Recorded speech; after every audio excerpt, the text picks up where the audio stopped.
నమస్తే welcome to ఇహా TV.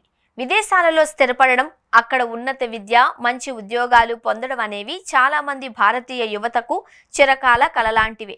Dollar dream అనే ఆశతో వేలాది మంది ప్రతి ఏటా అమెరికా, యూరప్ దేశాల వైపు దూసుకు వెళుతున్నారు. అయితే ఈ కలల పట్ల తాజాగా కొందరు భారతీయ టెకీలు తార్కికమైన ప్రశ్నలు వేస్తున్నారు. వీరిలో ప్రముఖంగా వెలుగులోకి వచ్చినది స్వీడన్లో పనిచేస్తున్న భారతీయ software engineer Dev Vijay Vargiya post. ఇన్స్టాగ్రామ్లో విజయ్ వర్గీయ పంచుకున్న వీడియోలో ఆయన విదేశీ జీవితంలోని అసౌకర్యాలను, మానసిక ఒత్తిడిని వివరించారు. విదేశాలలో జీవితం అంటే వెలుగులు మాత్రమే కాదు, చీకట్లు కూడా ఉన్నాయి అంటూ ఆయన పేర్కొన్నారు. ఈ పోస్ట్ నెట్టింట్లో వైరల్ అయింది. దాదాపు 37 లక్షల వ్యూస్ సాధించింది.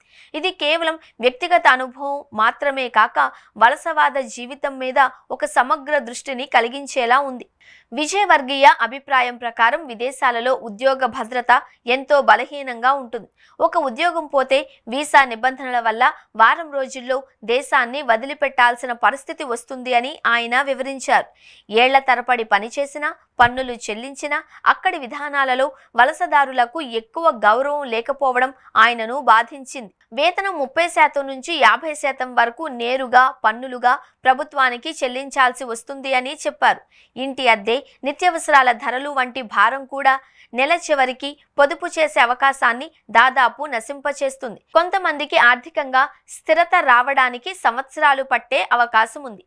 స్వీడన్లో వాతావరణ పరిస్థితులు తీవ్రంగా ఉంటాయని, ముఖ్యంగా శీతాకాలంలో 4 నెలల పాటు చీకటి మాత్రమే ఉంటుంది అని ఆయన తెలిపారు. -15 డిగ్రీల ఉష్ణోగ్రతలు సాధారణం కావడంతో నెలల తరబడి ఇంట్లోనే ఉండాల్సిన పరిస్థితి ఏర్పడుతుంది. ఇది మానసికంగా ఒత్తిడికి గురి చేస్తుంది అని విజయ్ చెప్పారు.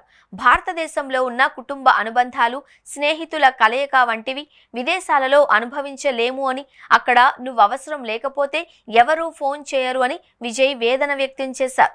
పండుగలు, వేడుకలు, కుటుంబ సమేతంగా గడిపే సమయాలను మిస్ అవుతూ కేవలం ఫోటోలు చూస్తూ కన్నీళ్లు పెట్టుకోవాల్సిన పరిస్థితి వస్తుంది అన్నారు. ఈ పోస్ట్కు నెటిజన్ల నుండి మిశ్రమ స్పందనలు వచ్చాయి. కొందరు భారత్ బెస్ట్ అంటూ సమర్థిస్తే, మరికొందరు ఇది నిన్ను మాత్రమే ప్రాతినిధ్యం చేస్తోంది, విదేశాలలో ఎంతో మంది సంతృప్తిగా ఉన్నారు అని వ్యాఖ్యానించారు. కొన్ని కామెంట్లు సరదాగా నువ్వు వస్తే నేను వెళతా అని ఉన్నాయి. విదేశాల్లో జీవితం గొప్పదే అయినా అది అంతగా మెరుపుల ప్రదేశం కాదు అని, అనేక సవాళ్లు ఎదురవుతాయని ఈ ఘటన మనకు గుర్తు చేస్తుంది. విదేశాలకు వెళ్ళాలి అనుకునే యువత ఖచ్చితంగా ఆర్థిక, మానసిక, సామాజిక పరిస్థితులపై ముందుగానే స్పష్టత పొందాలి. అందరికీ విదేశీ జీవితం అనుకూలమవుతుంది అన్న గ్యారంటీ లేదు. అందుకే ప్రతి అడుగు పరిశీలించి వేయడం తెలివైన నిర్ణయం అవుతుంది.